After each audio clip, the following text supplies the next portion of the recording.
And here we go. Episode 134 of the PatteFacts streaming on Apple Podcasts, Spotify, and wherever you get your podcasts from.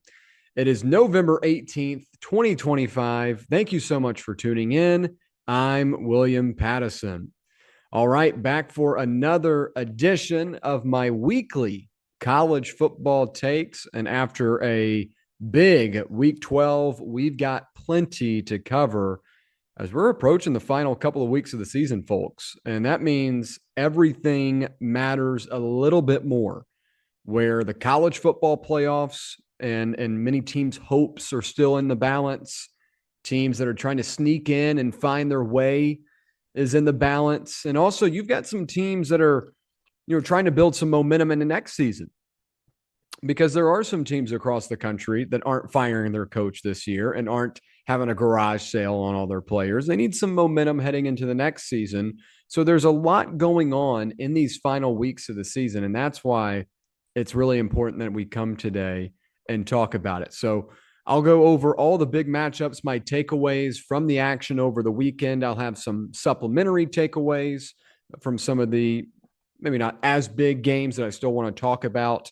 I'll do my top 25 teams heading into week 13. And then I'll also share my intel on what is coming up here in a couple of weeks. And we've already seen it unfold today. As I record this, James Franklin has taken the head coaching position at Virginia Tech. I think that's a great move for him. You saw him on College Game Day about a month ago. He talked about wanting to get back involved in coaching, wanting to have another opportunity to win a national championship elsewhere. And also a part of his buyout, a part of his contract at Penn State, he had to go look for another job.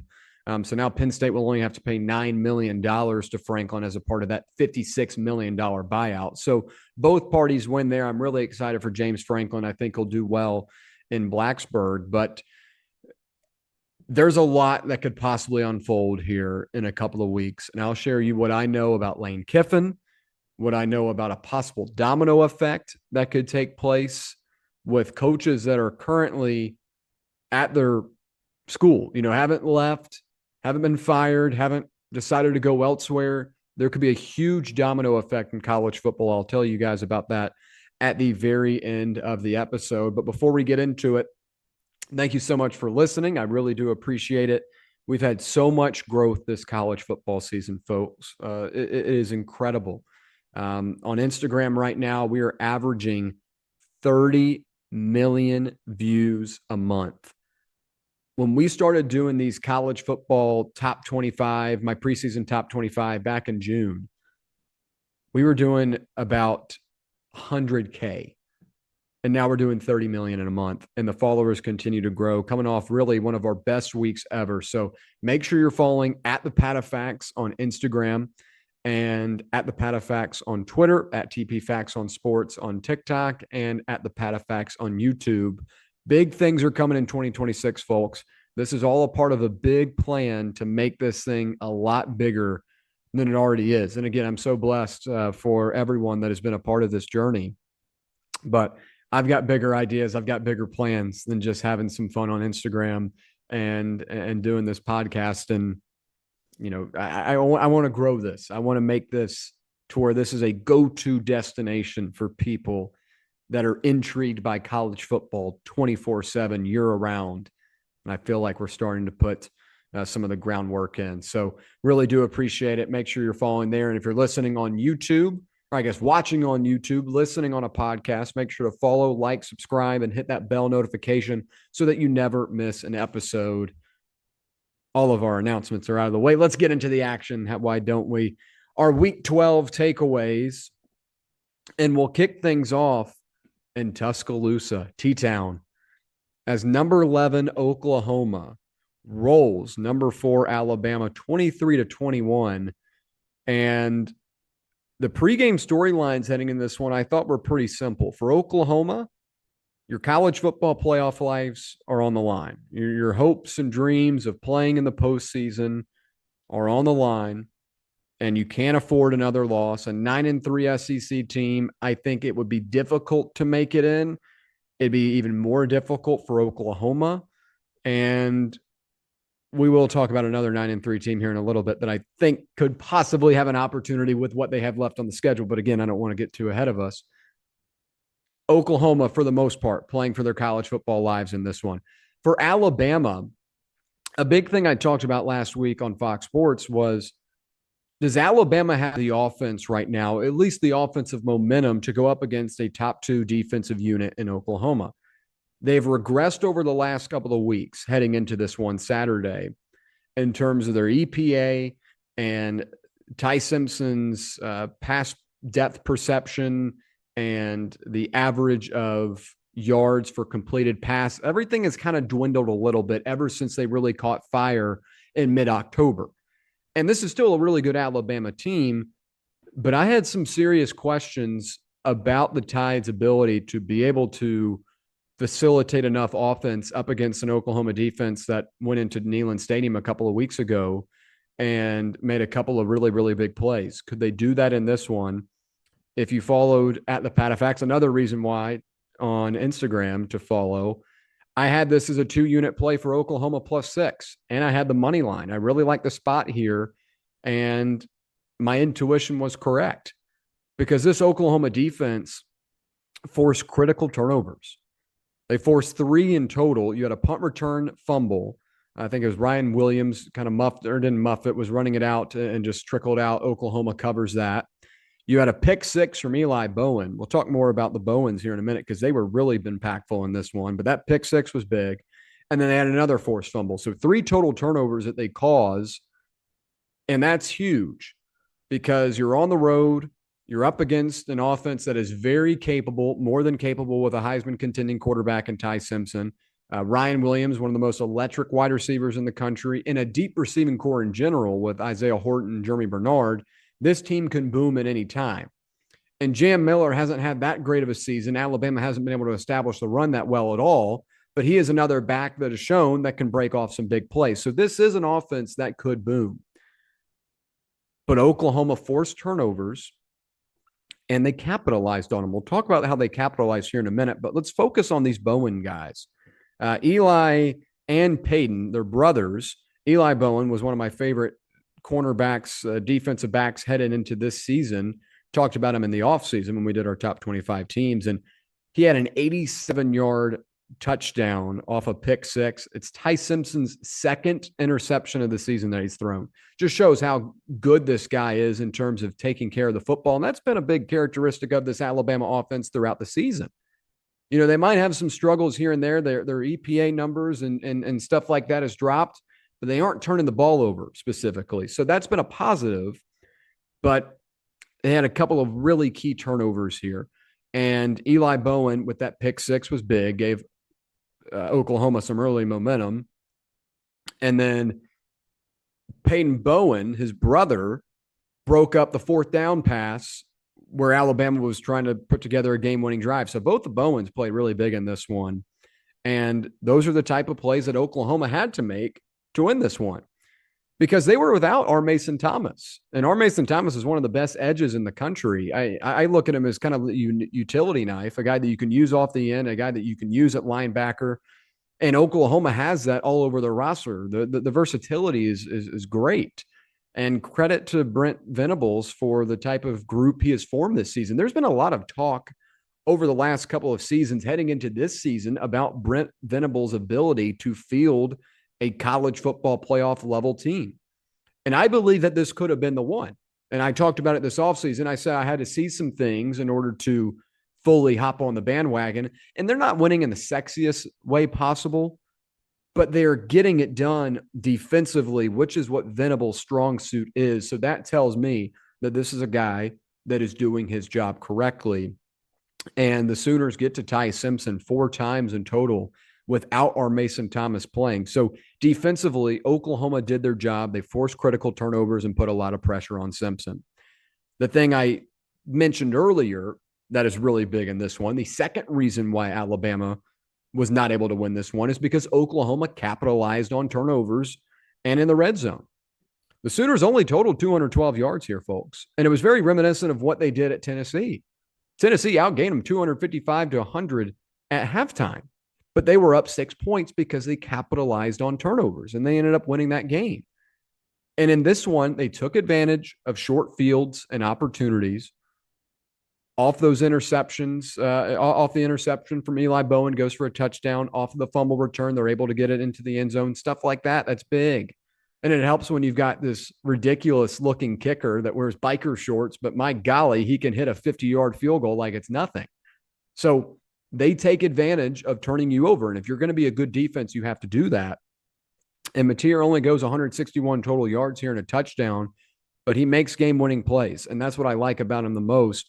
He might not be 100% in the air, but he's still 100% on the ground and as a playmaker.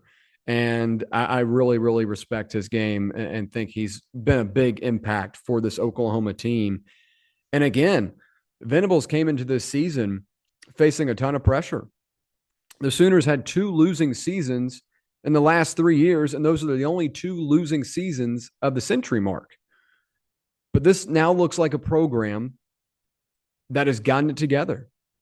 Brent Venables has done his thing defensively, has identified the type of players he wants on this defense that are versatile, that can play and be in a lot of different spots. There's no joke about this defense. Everyone can make a play, and you see that every week. Offensively, they might have missed on a guy like Jaden Knott out of the transfer portal, but John Mateer has been the type of quarterback that they needed and did not have last year.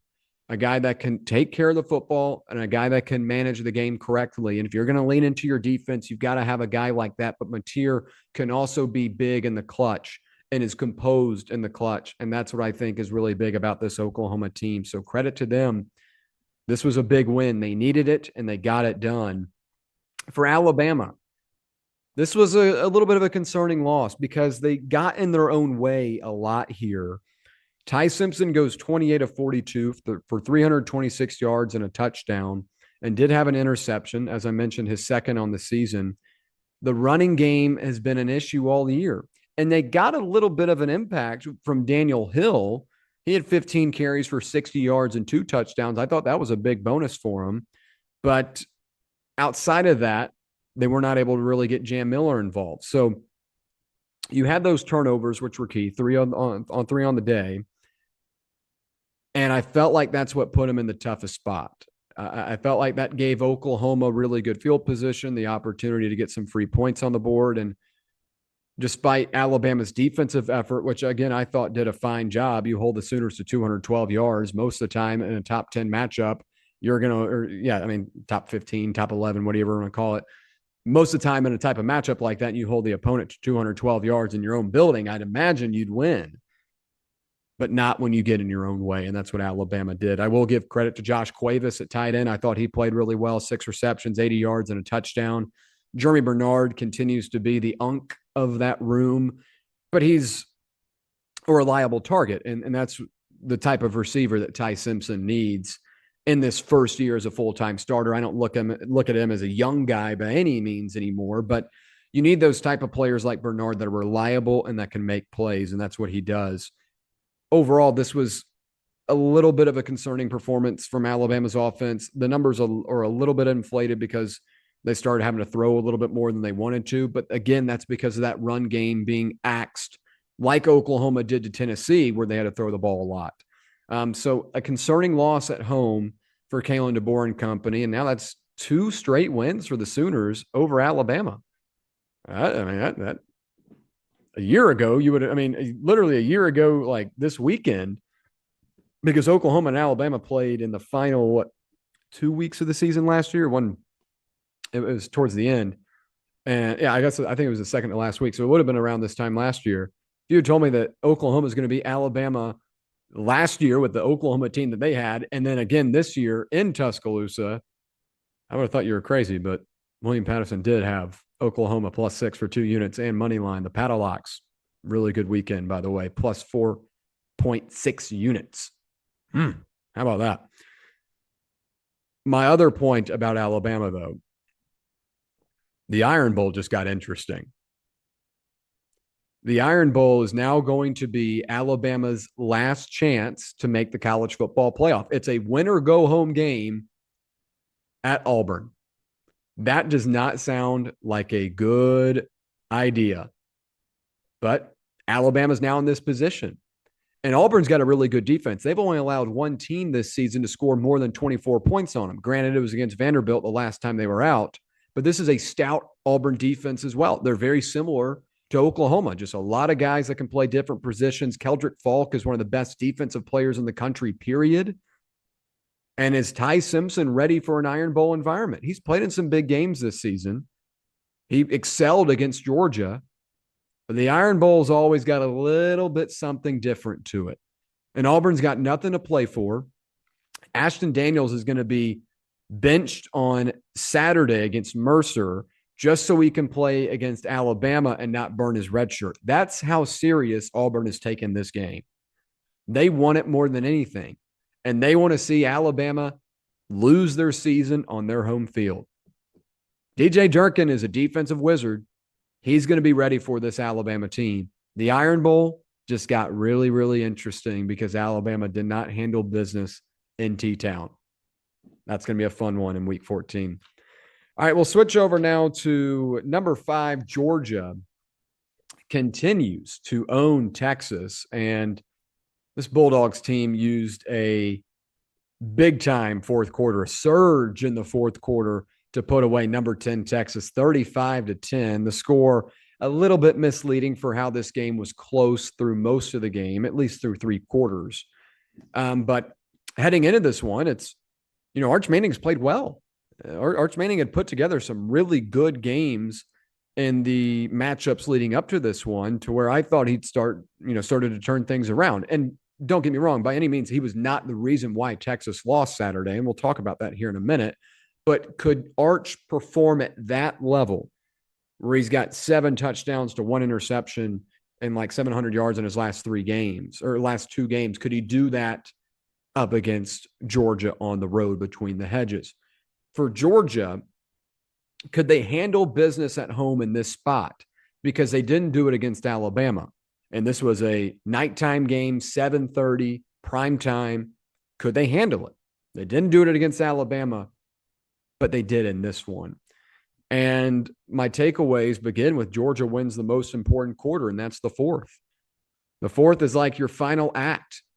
In a job interview, you meet the person, you get to send in your resume. The final act of a job interview is sitting down face to face and selling yourself. Georgia did that in the fourth quarter, the most important part of the game. In order to put this Texas team away, in order to win the job, they got it done. And they tallied 21 points in the fourth quarter, perfectly executed an onside kick.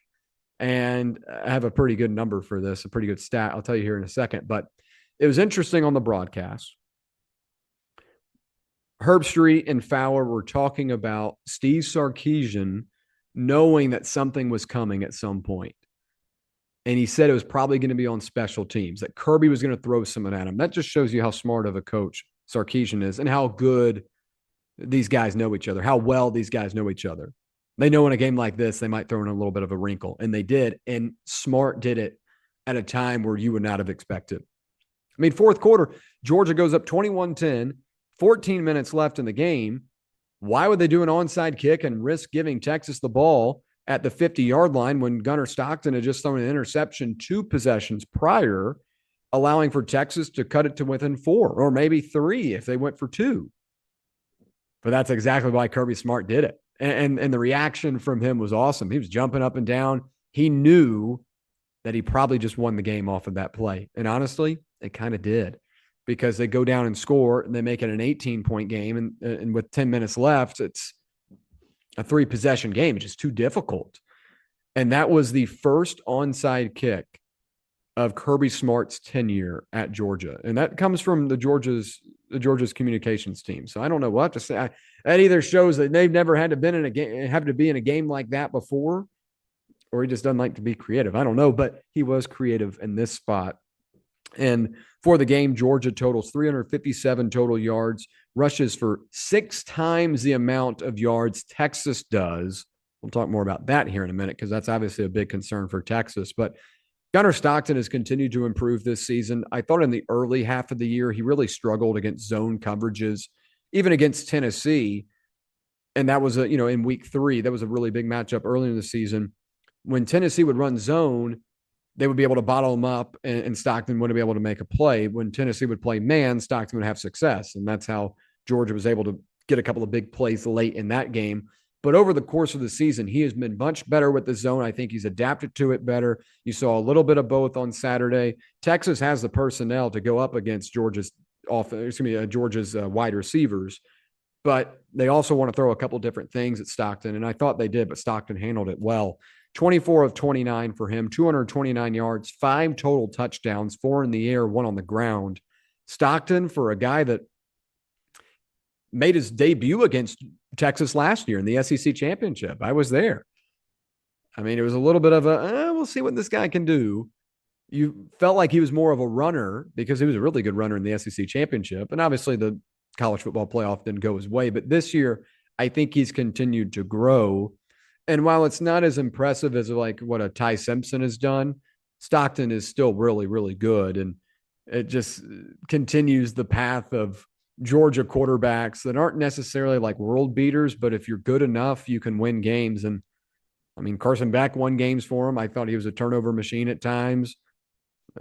Stetson Bennett, a guy that is about my height, my size, and went out to the bar every other night, won a national championship for him. If you're in the right spot, if you're a quarterback that at least has somewhat of a brain, and maybe not even has a brain. I mean, I don't know. But you can thrive in this Georgia offense. You can thrive under Kirby Smart, and Gunnar Stockton has done that to a T. I also thought it was big here, too. Chauncey Bowens gets banged up for Georgia. Nate Frazier goes 16 carries for 72 yards. Not anything that's going to jump off the page, but Georgia also has struggled over the last 2 seasons to be consistent with the run game. I thought they got some nice complementary football from Bro Stockton with his legs, but also Frazier as a runner. Let's talk about Texas.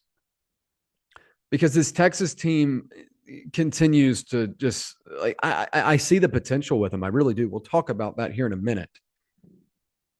But it's just like they can't put together a flawless game against really anyone, but you can tell that they're the better team. And I wouldn't per se say they were the better team Saturday, but they're too inconsistent in different facets of the game where like they haven't been able to really establish the run all year, but when they haven't been able to throw the ball that well. It's just like kind of back and forth. And it's kind of like Tennessee. And Tennessee, another 3-loss team in the SEC. They play defense really well one game, and then they can't formulate the offense the same way they used to. And then the offense is a world beater, and then the defense can't stop a cold. So like you've got a couple of teams like that in the SEC that just have major flaws. And I think Texas has one of them. I don't think it's as bad as like a Tennessee where it's like one unit plays well, the other unit plays, bad. For Texas, it's more either Arch Manning doesn't have a good game or they can't run the ball. And this was one of these games they couldn't run the ball. And it was really big because you're going up against a Georgia defense. While they're not as good as they've been in years past, they're still a really talented team. And if they know you're going to have to drop back and pass time and time again, they're going to be able to adjust. And they adjusted well. Texas throws for 251 yards. They only rush for 23. That's a problem. 1.35 yards per carry. Arch Manning goes 27 of 43, 251 and a touchdown. Those aren't bad numbers by any means. Not what you would want from like a star quarterback, but I think Manning's still continuing to get better. But Contravian Wisner goes 9 carries for 37 yards. That's a circle, highlight, whatever you want to call it.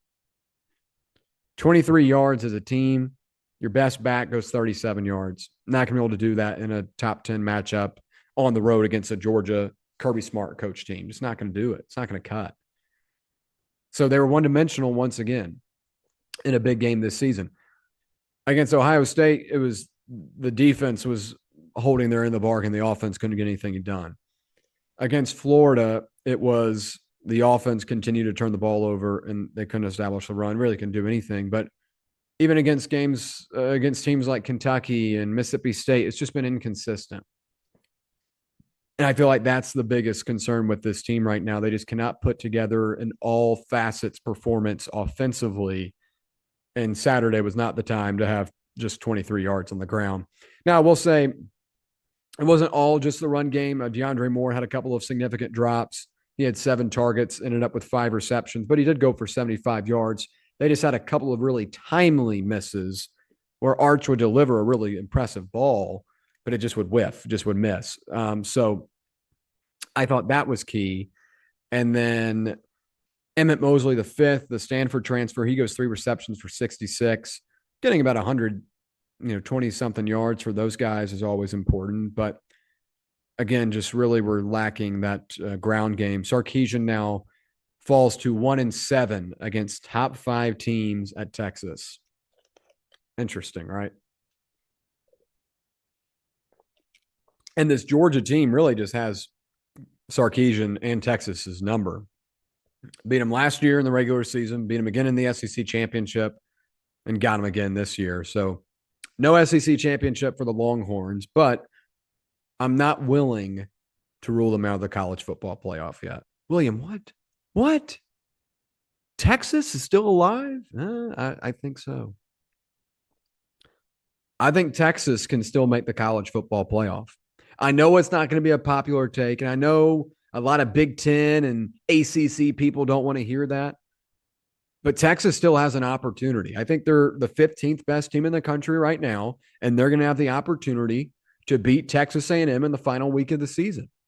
They have the toughest schedule out of any of these bubble teams in the country. They had to go at Ohio State. They had to go at Georgia. They had to play Texas A&M. The loss to Florida is tough. Don't get me wrong. But when you look at this team on paper and you look at this team with the eye test, they belong on the field. Now, the losses in terms of the final score are a little bit misleading because that game Saturday was not a 25-point beatdown. It was more a fourth quarter barrage that Texas just couldn't stop the bleeding. But that was a 21-10 game with 14 minutes left to go in the fourth quarter. They weren't prepared for the onside. I think Texas still has a shot. They need some help. But I think Texas at 9-3 with a win over Texas A&M would be right on the cusp of earning a college football playoff bid. You have to have a couple of teams lose ahead of you. You would need a BYU to lose to a Cincinnati. You need a Utah to fall out. Vanderbilt would have to lose to Tennessee. You'd have to have some help. Miami to Pittsburgh as well. You'd have to have some help.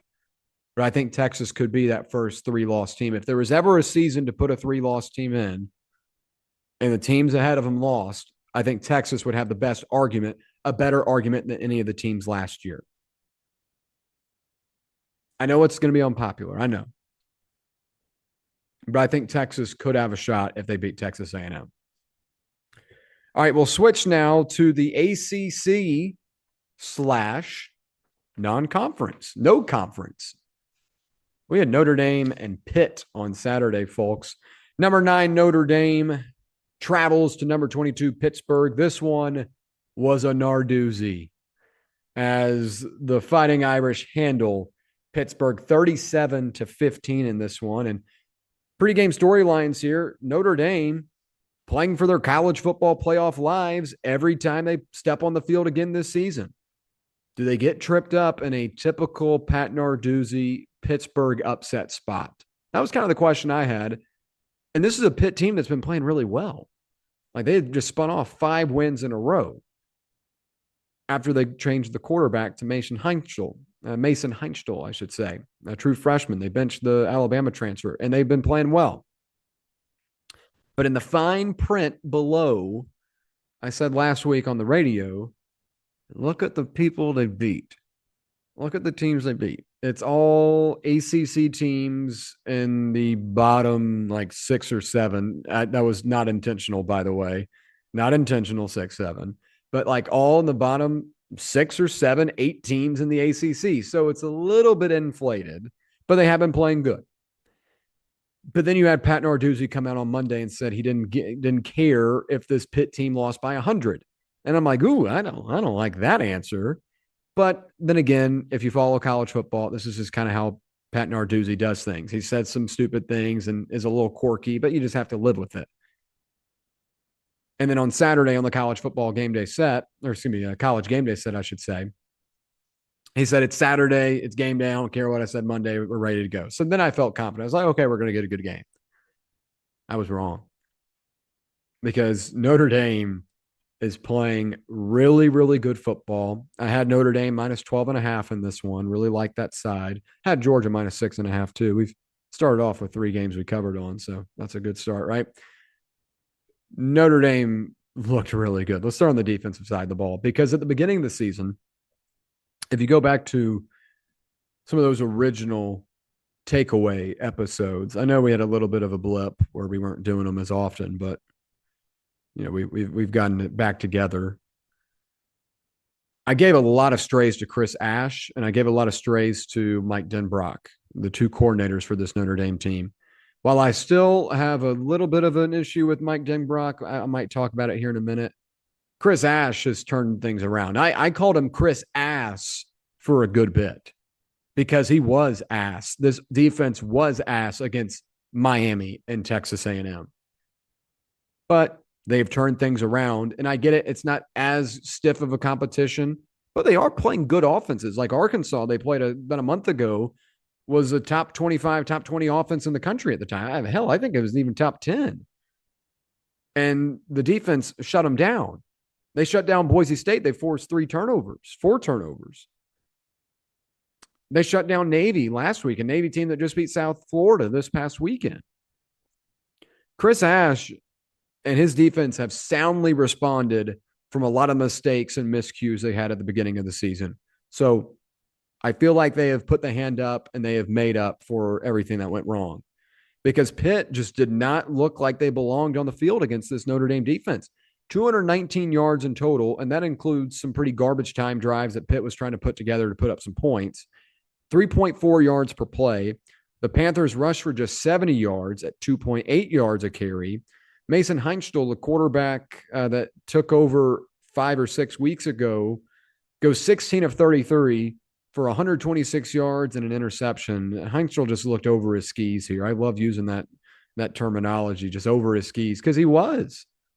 He did not look like he was comfortable out there. And granted, he's young. He's a freshman. He's played really, really well. Give him a lot of props. But this Notre Dame defense was a different beast. Desmond Reed, one of the best playmakers for this Pitt team, was banged up over the last month or so, but he sat out a couple of games to get healthy just for this one. He gets re-injured in the third quarter in this one as well. But he goes 5 carries for just 12 yards, 6 receptions for 63 yards as a receiver. Again, keying in on their best playmaker. That was big for Notre Dame. But I thought really what opened this thing up was that first pick 6. We're like at the 8:36 mark in the first quarter, and Notre Dame jumps 2 passes. One of them should have been an interception. The next one was a pick 6. Heinstl just was not seeing the field correctly in that first half and really for the game. But I thought he settled in a little bit more as the game had got a little bit more out of reach. But that first pick 6 really set the tone. Set the tone of Notre Dame's here. College game day's over. The Pat McAfee field goal competition's over. Aaron Donald and Pat McAfee taking off their shirt all that's over. Notre Dame has arrived. That pick 6 is what really made things settle in for me. Let's talk about this offense because I thought Notre Dame played really good ball given the circumstances because they didn't play clean per se. They had 8 penalties. They turned the ball over 2 times. Was not clean for them by any means, but given the situation, I thought they played really well for making up for those mistakes. CJ Carr, who I think is going to be a first-round pick here in a couple of years, he goes 21 of 32 for 212 yards, 3 total touchdowns, did have 2 interceptions, but he took advantage a couple of times of some pre-snap penalties for Pittsburgh. Pitt gave up 2 big offsides penalties in this one. One of them resulted in a touchdown to Malachi Fields. We'll talk more about him in a minute because he was the guy I talked about this offseason that would make a big impact, and he has. But they had a touchdown on 1 offsides penalty that they let play out. And then, if I'm correct, Malachi Fields also had a one-handed catch on a free play as well. But CJ Carr, regardless, they had a couple of free plays, and Carr made the most of it. And I think he's really good. You look at his numbers right now in terms of EPA, passing percentages, PFF grades. PFF loves this kid. He's ranking second in a lot of major statistical categories. Maybe not after this weekend, after a couple of mistakes, but he's been damn good and is playing like the quarterback that they had talked about heading into this offseason. And it's crazy watching this team right now, watching how they operate compared to what I watched in the first two games of the season for them, just how things have changed. But anyway, we'll talk about that here in a minute. And it's not even more of a thing about CJ Carr. It's more of a just how they operate. But continuing, a big reason why they operate this way is Jeremiah Love. Jeremiah Love deserves your Heisman consideration. This guy is insane, and he was last year too. And the offseason of so many great running backs coming into the year that you heard about, Nick Singleton, Katron Allen at Penn State were two of them. Jeremiah Love, Jadarian Price were some of them at Notre Dame. And there were also, the Jonah Colemans and Isaac Browns of the world. There were some really impressive running backs. But no one has lived up to expectations and exceeded them like Jeremiah Love. 23 carries, 147 yards and a touchdown, 6.4 yards per carry on Saturday against Pittsburgh. And every single weekend, he has a new highlight. Against Navy, it was him bouncing off of a bunch of defenders, thinking he was on the ground and then spurting a 50-yard touchdown. On Saturday against Pitt, it was doing a spin move that put the defender into like an NBA crossover from Allen Iverson, falling to his knees and bumping into another defender and rattling off a long touchdown run. Jeremiah Love is must-see TV and is one of the main reasons why this Notre Dame offense is a well-oiled machine right now. And I talk about the difference between what this group looked like in weeks 1 and 3, technically, their first two games of the season. They had a weird bye in week 2. I talk about the difference from what they looked like in those first two games to now. They give Jeremiah Love a lot more carries, a lot more touches. Against Miami and Texas A&M, it was let's work CJ Carr into this offense. But that's not how it worked last year. And that's not how it should have worked at the beginning of this year. But Denbrock has done a better job of realizing that and giving Love the football. And you put the ball in this guy's hands, there's going to be a big play to follow. He's tough as nails. I don't think we've seen a running back in back-to-back seasons as good as he is since like one of your favorite Alabama running backs. Really, I mean, I guess Ashton Giancy's really is up there as one of the best ones.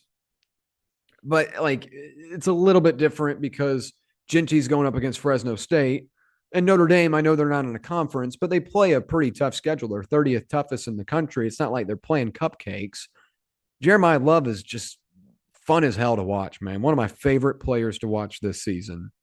And he's a big reason why this Notre Dame team is playing the way they are right now. The other thing I want to mention is Malachi Fields, the Virginia transfer. We talked about him in the offseason when we did our top 25 teams heading into the new year. I highlighted him as a potential number 2 alongside Jaden Greathouse. Well, we found a new number 1, and it's Malachi Fields. 6'4", 222, and this guy is every bit of that when he steps on the field, puts that build to work. 7 receptions for 99 yards and 2 touchdowns. He benefited off of one of those offsides penalties from Pittsburgh, but goes up and makes a Herculean catch, jumps up in the air, nabs it down, had an incredible one-handed grab. Malachi Fields is exactly what Notre Dame needed this offseason. Notre Dame needed to go out into the portal and find a perimeter threat that can go make plays alongside a Jaden Greathouse or a Faison, and Fields has been that. And he's starting to get some NFL recognition because he's that damn good, and he deserves it. And Eli Raridan as well at tight end, 6 receptions for 67 yards. He was really good too, and he was reliable. Had a couple of his yards after catch were great Saturday. This is a really good Notre Dame team, folks. This is a really, really good Notre Dame team. And Notre Dame is doing exactly what they did last season. Last year, they lose to Northern Illinois in the early part of the season. Everyone writes them off, and they continue to climb throughout the year, get wins. But everyone's like, look at that Northern Illinois loss. They don't play in a conference. Notre Dame shouldn't be in the college football playoff. And this year, it's a lot of the same thing. Look at how they began the season. They lost to Miami and Texas A&M, two top 15 teams in the country, by the way. And now they've won everything else. But it's like, look back. Oh, they're not in a conference. Oh, it doesn't matter. Pitt's not that good, even though you had been ranked top 25 this past week. Well, USC, I mean, come on, even though USC is going to be a top 15 team most likely this week, or top 16, 17 in the country. Notre Dame now has two top 25 wins on the season, and their two losses are to top 15 teams. You go look at the SEC teams in the country right now. Alabama has two losses, and one of them is to Florida State. So the discourse on Notre Dame is the same every year because people just don't like the non-conference play, not the non-conference team. It's an exhausting take at this point. This team is better than a lot of teams in the country, and they're playing like it. This is a group last year that spun off 10 games in a row and made it to the college football playoff championship, and they did so by double digits in almost all of them. And just like last year, no one is getting open on this secondary. Just like last year, Jeremiah Love is one of the best players in the country. And just like last year, Marcus Freeman is getting this team prepared each and every week. The difference from last year, I think they've got a better throwing quarterback. You tell me where this team goes. Notre Dame's legit, folks. And this is a damn good football team. And they are doing exactly what they did last season. And you better get on the train right now before they start marching into January still playing football like they did last year. All right, let's move to chaos at Kyle Field. I didn't think I was going to have to talk about this game. And, I'm sitting there Saturday. Every Saturday, I chill at my place. Oh, William, you're so lame. You're 23, and you sit at your apartment every Saturday in front of the TV. Hell yeah, I like it. It's fun. And YouTube TV was back. So I had more of the reason to do so. Had the quad box up. I always do the quad box. I've got a 75-inch TV, solid, slight flex. The couch, my old couch from my college house called the Brown Bear. Brown Bear parked about 6 feet away. So really, it's like I've got 4 big TVs. And then on my other TV, which is kind of behind me for the viewing audience, kind of behind me to the left, it's my bedroom TV that I flip around. I have a ESPN game on. It's like on the ESPN app. So I have 5 games going on at once so I can watch all the action. And I had the South Carolina game on, but it's just because it was a 12 o'clock window. Let's throw what I think the best games are on. I had no idea what I was in for. I mean, coming into this, who would have really circled this one? Now, it is important to note South Carolina ran through A&M last year, 44-20. And that was kind of an emotional win because A&M had just come off the win against LSU in Death Valley. Or it wasn't in Death Valley. It was in Kyle Field, excuse me. They won that game in Kyle Field. And that's when Connor Weigman got benched. Marcel Reed got unveiled. But they were coming off that win, and they went to go play South Carolina. And then South Carolina drilled them 44-20. They crashed the field. You had South Carolina fans grabbing towels and smearing it into the center of the field, trying to get a souvenir. It was weird, but it was a big win. And that's what Beamer does in November. He gets these wins that you didn't really expect, but obviously South Carolina last year strung off a couple of these. They beat A&M and then beat Clemson the final week of the season, but no one was anticipating this South Carolina team to do it. And then right before kickoff, Mike Elko signs the contract extension through 2031 to keep him in College Station, 6-year deal worth up to $10 million annually, up from $7 million per year. So that guy's done his job. He gets a pay raise in an upcoming crazy college football landscape in terms of coaches. And everything's going well. Everything's sunshine and rainbows. And then a storm comes in, and it almost looks like it's too much to handle. Disastrous first half for the Aggies. South Carolina outgains A&M 312 to 132 at halftime. The Gamecocks average 8 yards per play to A&M's 4. And discrepancies like that this season and in which the yards per play average is 4 points or more. The average margin of victory in those games is 44 and a half. Like that should not happen against A&M. Marcel Reed was a big reason why, though. He goes 6 of 19 for 141 yards and 3 turnovers in the first half. It got to the point. Well, I'll backtrack. I've had a tough time tweeting as of late. So I ended up on freezing cold takes a week ago for my Jaguars take, thinking the Jaguars had beaten the Texans. Obviously, that went south. Saturday, hopped back on the phone and tweeted out, how impressed I was with Marcel Reed because he made a really impressive throw to KC Concepcion down the seam of the field, and it was in a double coverage, planted it perfectly. And I was like, man, last year he's a little bit of a one-trick pony, a guy that was a good runner but limited in the air. This year he's established himself as a guy that is almost elite in that level. And then he spurned out one of the worst performances I've ever seen from a quarterback and a half for a top 10 team, maybe ever. 6 of 19, 141, 3 turnovers. Horrible. They're down 30-3 at halftime.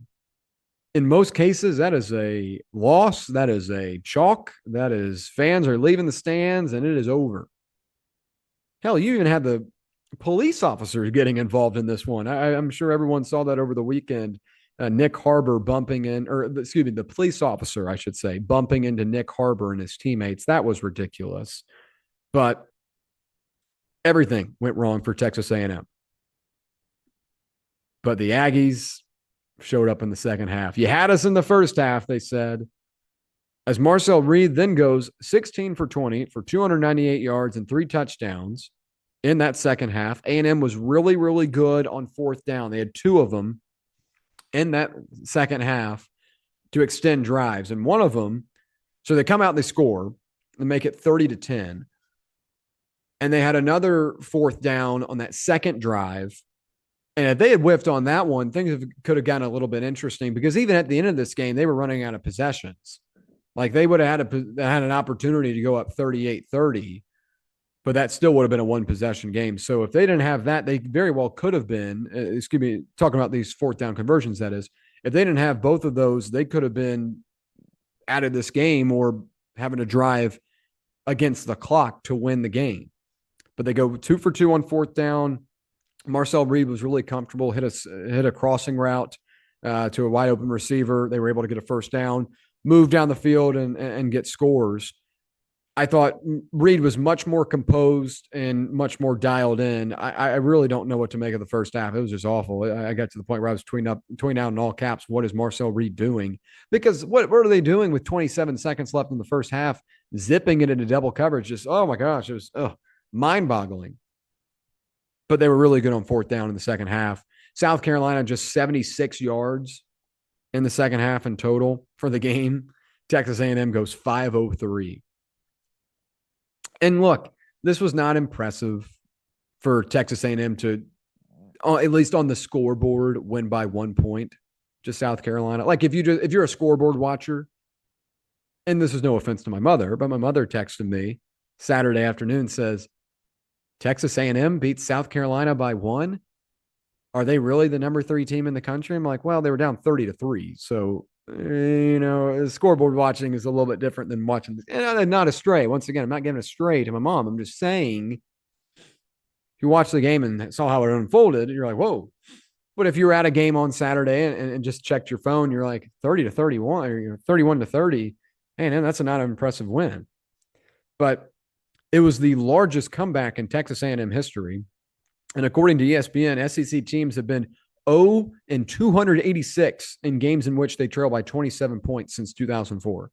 We make that 1-286 now because Texas A&M was able to do that. This is the first time the Aggies have won 10 games in a season since 2012, and it's only the program's third double-digit win season in the last 30 years. Mike Elko, man, give him some credit. And I will, because I thought this was a good hire when they got him. Elko was with this group under Jimbo Fisher not too long ago. He was a defensive coordinator. And the Aggies had a top 25 defense all 3 years he was there. This is a guy that can coach. It was never a debate about that. And at Texas A&M, when they've got the type of resources they have and the type of money they have, you now have to field a roster but be able to coach these guys. And Elko has done that. Marcel Reed's a guy that we went up against my senior year in high school. He played at Montgomery Bell Academy in Nashville, and he was a freshman that year, and he was dazzling all over the place. There was no question this guy was going to be a star, and he is. He's very good. He was not great first half, but he was really good in the second half. And if you just contextualize it, no other team since 2004 has ever done this, what A&M did Saturday. There are not a lot of teams that could. I know going down 30-3 is embarrassing, but finding a way to win despite that is really impressive. For South Carolina, I don't know what to make of this group other than the fact that the offensive line hates Lenora Sellers. He's been sacked 37 times this season, an FBS best or worst, whatever you want to call it. I don't think that's a good stat, but it's the most in the country. We'll say most. And if you're Shane Beamer, grow up. You're a head coach of a football team in the SEC, hyping up the crowd like you're up in the national championship game at halftime. Brother, you are 3-6 in this game. Now 3-7 following the loss. But you're up 30-3 against the number 3 team in the country. There's nothing to gloat about yet. As Kobe Bryant used to say, the job's not done. Job's not finished. Well, it wasn't finished, and you didn't finish the project. You know, it's like it's like he got dressed but forgot his pants. You know, it just doesn't work. You can't show up to a company event without pants on. Can you, Shane Beamer? No. This was embarrassing. And I don't think he's like a bad guy. He's like quirky. He's interesting. Like Eli Drinkwitz, everyone has an opinion about that. I don't think like Beamer, I think I would like him if I were like a part of the team. I'm sure he's a team guy, but like as a analyst and as a fan watching this, that doesn't look like a serious coach that's hyping up the crowd as he walks into the halftime locker room. That looks like a guy that it could possibly implode, and it did. Like, do you ever see Nick Saban hyping up the crowd? Do you ever see who's your favorite coaches? Do you ever see any of those guys do that? Kirby Smart hyping up the crowd up 30-3 at halftime on the road? That's the 3-6 team. No, he'd never be 3-6. This might be rock bottom for Shane Beamer. And I put a post out earlier or on Sunday of him walking off the field, and I've got people in the comment section saying that, well, he's brought us to 3 bowls. Is that the goal for South Carolina, to make bowl games? I would hope not. This was a team that was in the SEC championship a couple of times in the 2010s. I hope that's not the goal, to make bowl games. In 2025, we're talking about bowl games, and you've got Lenora Sellers and Dylan Stewart, 2 of the best players at their own position. That surely can't be right.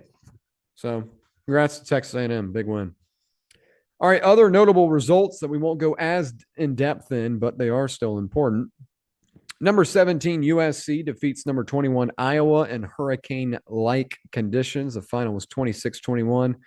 USC trailed 21-10 at halftime in this one. I bet USC minus 6.5. They ended up not getting the 2-point conversion. That's why they only won by 5 as opposed to 7. But this was an interesting game because it was horrible weather. Before the game, they had the tarps on the field. The crowd was what it was. It was pouring rain. Everyone was wearing ponchos. Not like it was a very redeemable opportunity for a lot of people. Like, you got to go sit in the rain and watch Iowa football, which I don't mind sometimes, by the way. I thought Iowa-Oregon was the best game of the week last week.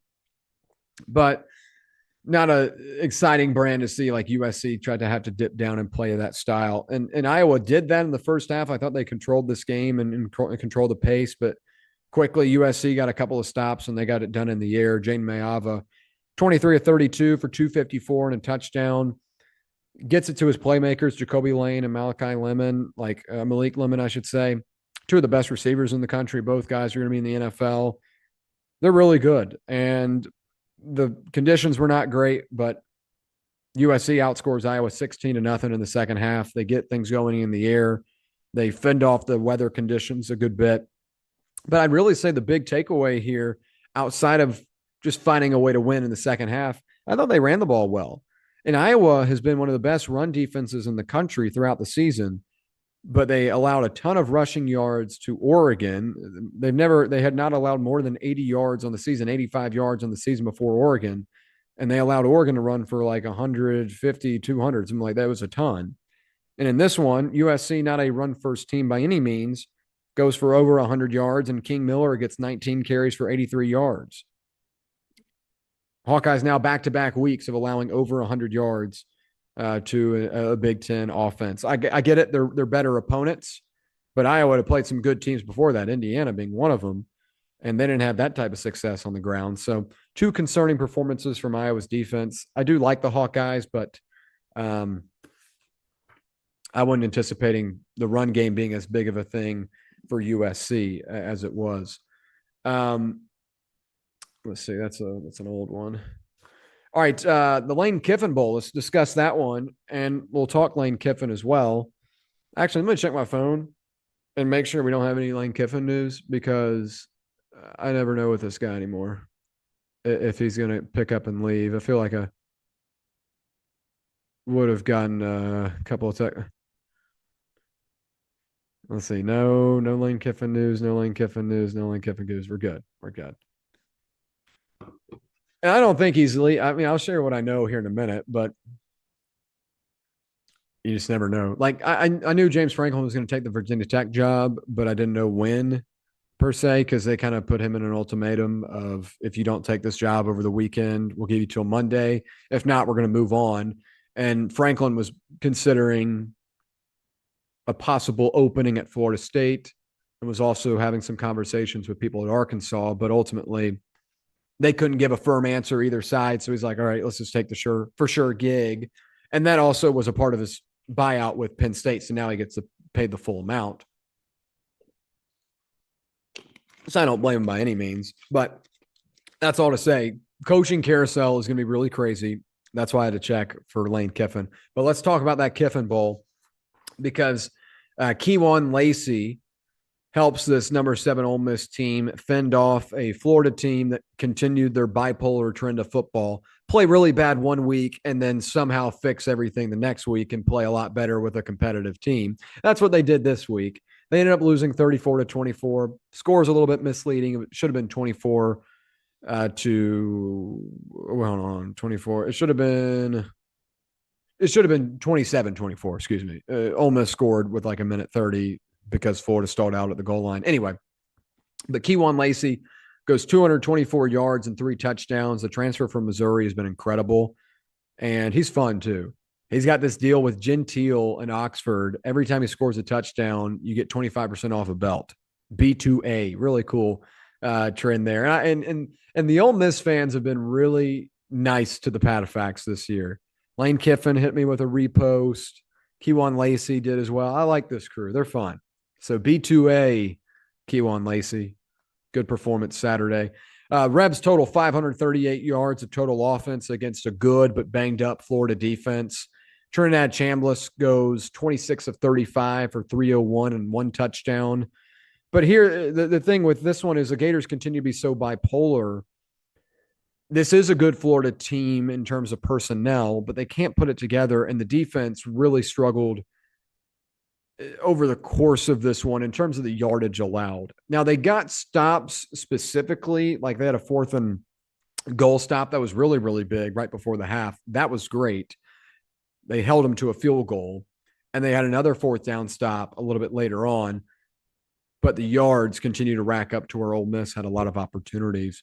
GJ Lagway goes 16 of 31, 218, 2 total touchdowns, did have an interception. GJ Lagway just can't play a game without an INT. And then Jane Ball goes 61 yards for a touchdown on the ground. I would have liked to see more of him in this one, but Florida sometimes gets really pass happy. And with the pace of this game, you saw a little bit of that. Lagway honestly could have been like 26 of 27 if they didn't, have to start zipping out passes late. But overall, this is just what Florida is. They'll be competitive. They'll stick around in games. They'll give you a fight. J. Michael Sturdivant had a really nice touchdown in this one. It was a great ball from DJ Lagway to one of his 2 touchdowns on the night. But ultimately, this is just a better Ole Miss team defensively and offensively, playing really motivated as well. A great crowd at Vaught-Hemingway Stadium. And the Lane Kiffin Bowl, at least early, goes to Ole Miss. But this could get really interesting. So last week, got a text. Lane Kiffin does not know what he's going to do yet.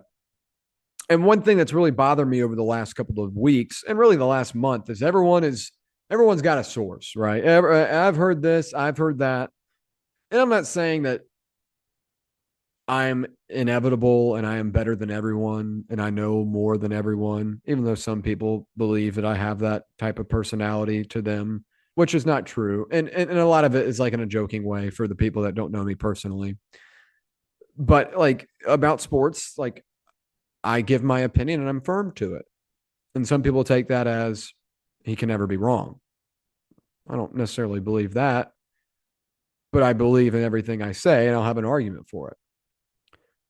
And I say that because I'll tell you what I have heard. And I feel like this is pretty accurate because the people I get it from are pretty good too. Lane Kiffin honestly doesn't know what he wants to do yet. And last week on the message boards, everyone saying he's going to Florida. Now people are saying he's going to LSU. His family was in Gainesville on Sunday. His family was in Gainesville at LSU on Monday. And those are both true. They were there. They're touring. They're taking a visit. Kiffin's not there.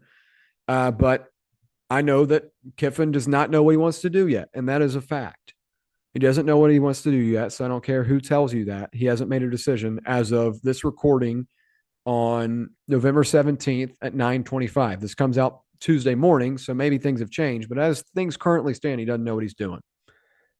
And I do know that Florida is prepared to give him a very lucrative offer. Florida is preparing to make him one of the highest paid coaches in college football. The highest paid coach in college football, if my source and number is correct. And that's a lot to weigh on. Do you want to continue to be the guy at Ole Miss and build your own legacy, possibly build a statue there, and they might even give him one already? Or do you want to go to Florida, which is the bigger program, a little bit of a better recruiting opportunity, a better recruiting pool for sure, and try to bring back a program that has continued to kind of be up and down over the last 15 years. They've had some really good moments. They've had some really down moments. But Kiffin doesn't know what he wants to do yet. LSU's involved with it as well, but I'd say there's more ties to Florida currently than there are the Tigers. But there could be another option. I'll talk more about that at the end of the show. But Kiffin does not know what he wants to do. And he's going to be offered a very lucrative amount of money from Florida. I'm not going to give the exact number, but it would be to make him the highest paid coach in college football if he were to accept that Florida job. A couple more real quick. Clemson, nabs an upset win over Louisville. Was really impressed with this one. This was another PatteFacts, Pattelox play. Had Clemson plus 2 units at plus 2.5. Plus 2.5 was the number, I should say. And then the money line, too.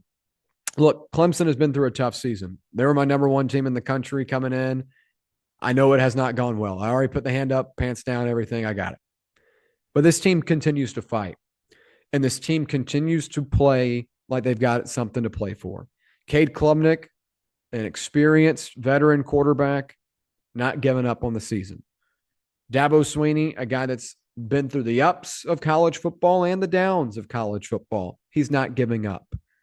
They've got guys like Antonio Williams who are going to be in the NFL here soon. They're still playing like there's something to play for. TJ Parker and all these other really talented defensive players, Avion Terrell, they have still got the mindset of we're playing for something this season. And that's pride, that's passion. And they showed that Friday against Louisville. Louisville's a team that was on the brink of cracking. Clemson cracked them. Adam Randall, a wide receiver that converted to running back, goes for 15 carries for 105 yards and 2 touchdowns. One of his best games of the season. And the Cardinals outgained the Tigers 385 to 308, but they got in their own way with some mental mistakes. And Clemson had a fair share of their own, but they continue to fight. You can think whatever you want about Dabo Swinney. You can think about whatever you want to believe about Clemson this year and how they were disappointing. But at the end of the day, there are a lot of teams in the country right now that are in the exact same position as Clemson that have given up and checked out. LSU right now, I know they got a big win on Saturday for their standards. Looked like a team that was a little bit checked out for most of that one. Arkansas, a little bit checked out. TCU kind of looks like a team that's checked out. They were checked out Saturday against BYU. Florida State, for the most part, a team that's checked out. I don't give a damn if they beat Virginia Tech. Clemson might not be in a good spot right now, might not have had a good season, but don't tell them that because they don't care. They continue to fight and they continue to play football. It's not the cleanest product, and Dabo Swinney will tell you that. Cade Klubnik will tell you that, but they continue to fight, and I have a hell of a lot of respect for that. Finally, Navy derails South Florida's college football playoff hopes. Everyone told me, oh my gosh, Alex Golesh is going to go get a Power 4 job. Alex Golesh is going to go save the world somewhere. I like Alex Golesh. I covered Tennessee for a living. I know all about it. But we got way too ahead of ourselves on saying Alex Golesh is going to go be the next big thing in the SEC or the ACC. He's got to handle what's in front of him. And what was in front of him on Saturday is a Navy team that just got run off the field against Notre Dame the week before. I get it. Blake Horvath wasn't available. He played in this one, but it wasn't even necessarily him that was the difference maker per se. Because Braxton Woodson, the guy that played against Notre Dame, still had 9 carries for 103 yards and 2 touchdowns in this one. Alex Teska still had 12 carries for 126 yards and a touchdown in this one. Horvath had 207 total yards overall and a touchdown, which was really beneficial. Beneficial, I should say. Yeah. But South Florida should not have been in this type of spot, this type of situation. They got in their own way. This is a very talented team, but everyone told me this was going to be the group of 5 bid. And, excuse me. And this American Conference is too talented for us to just pinpoint one team as the winner. Again, I'm sorry. I don't know. Must have gotten some dust in my nostrils. Everyone told me that Alex Golesh was going to go get some gigs somewhere. I think he's a really good coach. I think he's a really good offensive coach specifically. But I don't think he's a guy that's ready to go take over a Power 4 level school. And losses like Saturday are examples why. Losses against, a Memphis where you're up double digits with less than 6 months to go are reasons why.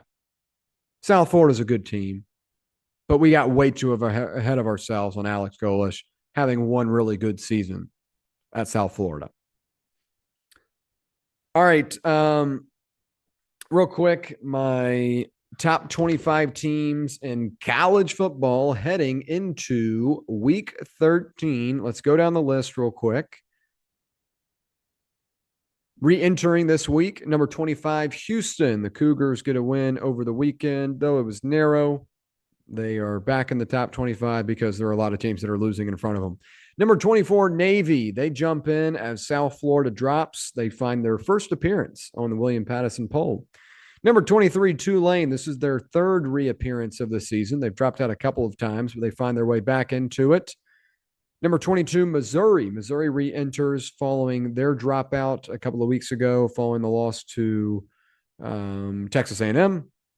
But they're back this week after an impressive win over Mississippi State. Number 21, my highest-ranked group of 5 team, the North Texas Mean Green. They are good at football, folks, and I love this offense. Drew Mestamaker, must-see TV. Eric Morris, you need to do your homework on him. This guy's a quarterback guru, and he's doing the same at UNT this year. Number 20, Virginia. They get a win over Duke, though it wasn't what I had anticipated. They get the win, and they did it pretty comfortably. Number 19, Tennessee. Yes, they have 3 losses, but this is a group that has lost to the number 4 team in the country, the number 8 team in the country, and the number 9 team in the country. and all of them have been relatively close throughout the course of the game. Number 18, Georgia Tech. I don't love this one. They barely escaped Boston College. I'm not a big Georgia Tech fan. I'll have Pittsburgh beating them here in a couple of weeks, but for now, they only got one loss. They have to stick around. Michigan nearly escapes Northwestern at Wrigley Field on Saturday. Not the nicest game for them overall, but they find a way to win. They stick around.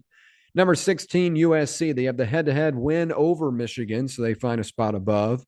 Number 15, I dropped Texas to this spot. I know they're a 3-loss team. I know a lot of people don't believe in them, but I think they're better than the teams behind them. And if this was a neutral site game, a neutral site field was in play, and Texas and USC lined up, I believe Texas would be the favorite.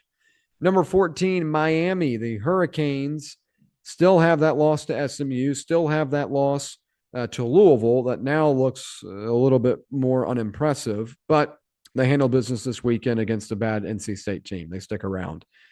Utah at 13. Utah does have a big-time win over Cincinnati, but they lose over the weekend. That win does not look as strong. And you start to evaluate things, maybe they might be a little bit overrated. BYU beat them at home. BYU won at home, that is, but Utah was a favorite, and Utah got run off the field by Texas Tech in their own building with the Red Raiders having a backup quarterback. Number 12, BYU, they handled business against TCU. I still don't love this team in terms of their offense, but their defense is legit. Number 11, Vanderbilt. They play Kentucky and Tennessee to round out the season, a couple of big ones as their college football playoff hopes are still in the balance. Number 10, Notre Dame, just one spot behind a team that I debated for a minute. I went with a better win. Notre Dame has better losses than this team ahead of them, but the team in front of them has the better win, and that's Alabama with the win on the road against Georgia. Number 8, it's Oklahoma. They beat Alabama head-to-head, but at number 7, it's Ole Miss, who beat the Sooners head-to-head, and they round out at 7. Number 6, Oregon. I dropped them a spot this week, not because I don't like them, but I think the team ahead of them is just that much better, and that's number 5, Texas Tech, who swamped UCF this weekend. Jacob Rodriguez, linebacker, Heisman consideration, please. Had a touchdown this weekend. He's now up to 97 tackles on the season, 7 forced fumbles, 2 touchdowns in total, a defensive and offensive, and 4 interceptions. This guy is a stud. Please get this guy to New York. And then number 4, 3, 2, and 1 goes Georgia, Texas A&M, Indiana, Ohio State, respectively. My top 25 teams in the country. No, I do not have JMU. I'm not like the AP poll that just tries to throw the edgy group of 5 team in there for fun. JMU's best win is not impressive. They haven't beat anyone, and their loss is to Louisville, and we saw how Louisville has rounded out this year. So not ranked in my book yet. We'll see if they impress me anymore. But like beating Marshall by like 10 points is not doing it for me. I don't care if you're 9-1. I want to see who you are beating, and their best opportunity to beat a team with a pulse did not go well. So not ranked for me. Finally, let's round it out with my final thoughts, and that is going to be a little intel on what could go down this offseason. I'm not going to give the specifics. I will hint at it right now. But I'm just saying, watch how college football could be shaken up if Steve Sarkisian leaves Texas. If Steve Sarkisian leaves to go to the NFL, which he has hinted at, whether it was him directly or someone from his camp coming out and saying something. Everything comes out for a reason, by the way, folks. Everything comes out for a reason. You tell me why The Athletic comes out with a report heading into the final month of the season in November that Steve Sarkisian is possibly looking at NFL opportunities. Why would that come out? Who would put that out there? Who would have that conversation? Well, it's coming from Steve Sarkisian, most likely. So there's a possibility that Sark takes that jump to the New York Giants or takes that jump to the Tennessee Titans. I think more likely the first option being New York. But if he takes that job, that Texas job opens up. Let's connect some dots here real quick. Maybe you can piece it together for me. I don't have to tell you. Josh Pate, the future college football commissioner, who one day I will have on this podcast. I promise. I will have Josh Pate on this podcast at some point. He goes on bussing with the boys. I don't listen to that. And I don't really listen to podcasts, period. I like to form my own opinions. I don't listen to anyone besides me, but I do like Josh Pate. And I listen to him from time to time and Joel Klatt, but that's not important. He goes, watch for Lincoln Riley at USC. And then that was the last thing he said before ending his cameo on the show. Lincoln Riley at USC. So if Steve Sarkisian leaves Texas, Lincoln, oh, and that USC job would become open, right? Well, who would take that USC job? Well, the former Washington AD is now at USC. And the Washington AD was with a longtime West Coast guy that is currently, And if that were to happen, maybe Lane Kiffin wouldn't go to Florida or LSU. And maybe he would take the job, the only job that he would drop everything for. Things are about to get wild, folks. Enjoy the fun. College football heading into the final couple of weeks of the season. Buckle up and make sure you're following at the PatteFacts on all of your favorite outlets: Instagram, Twitter, TikTok. Dang. Instagram, Twitter, TikTok, YouTube, whatever it may be. Make sure you're following. And I appreciate your support. Really doing good numbers right now. And we hope to continue it. So I appreciate it. Really do. I'm William Patteson signing out.